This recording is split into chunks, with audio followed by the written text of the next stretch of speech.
Yeah, there's a lot. I think everyone wouldn't be shocked to realise that the close protection work is the most well-paid area of the industry, but it's also the highest threat to Absolutely. yourself. You know, it's the most, it's the riskiest part of the security industry there is.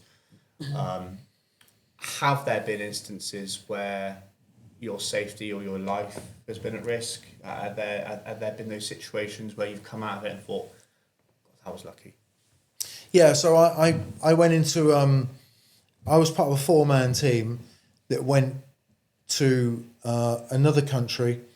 We looked after a client who, a very wealthy man, he wanted to show off his wealth in a poor area, and he had he had a £500,000 watch on, and I remember it so well because I remember thinking to myself, where we're about to go, that could feed the whole town. And I remember going into this little town area. He went into a bar, and after about 5 minutes, across the road, these pickup trucks started to pull up, and these pickup trucks had locals in them.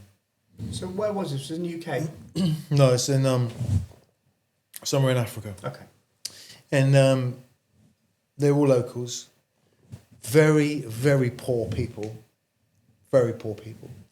And there were 4 of us looking after this gentleman. 2 of us outside, 2 were inside with him.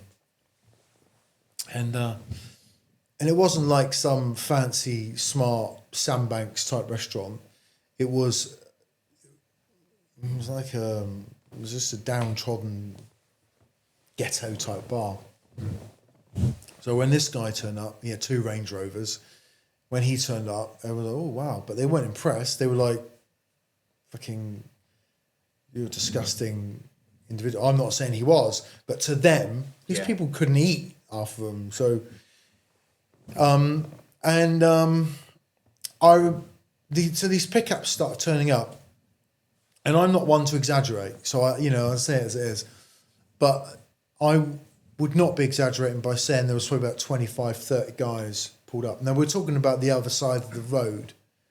We are 2 white men, 2 security, with 2 more inside with this client, and these guys are all outside. 25, 30 black men. Now, I know that I knew what was going on. I could tell the interest was starting to build on this guy inside. Now, it wouldn't have put, because of where we were, the location we were, it wouldn't have put anything past, I wouldn't put past anyone to take a machete and chop this guy's arm off to take that watch or nick the cars. You're suddenly very, very quickly outnumbered. So at that point, and this takes me back to my point earlier about locals, if I ring the police and say, we've got a situation, can we get some police support? A lot of these countries, these police are earning less than the locals. The perk is that they get a police car, and half of them are corrupt. You know, you probably know of people where they've been pulled over in Brazil and stuff and said, well, you give us everything you've got, or we're going to put you in the prison cell for the night. You know what I mean? So by calling them, we don't know who's going to turn up. Are they going to turn up and think, well, you shouldn't be here anyway, you're out of your depth, and support them? So I remember saying to my colleagues, we've got to get him out. Now, there was a 4-man team. I wasn't the lead on the team. So you always have a lead operative. And I remember going in and saying, look, we've got to get him out of here. We've got to get him back to... Because he had a safe area. He had a big property. He was safe there. We've got to get him out because something's going to go down in a minute. Yeah. And they're like... And he was like, no, I've paid for you to be here for this. You know, I'm not going. Anyway, he realised in the end that he needed to go. But I remember getting into those cars with... I think we probably had 25, 30 seconds before something serious went down. And again, they could have been armed, they could have had guns, machetes, could have anything. So yeah, there's been a few times, but that was one that always stuck out in my mind as potentially life-ending. I remember that, and no one would have known. It could have been covered up, swept up.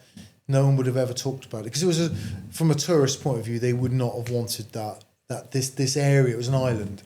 This area was, a major tourist spot, but the tourists were supposed to stay on their complexes. They weren't supposed to go into town. Okay. This guy just wanted to big up a bit, show off.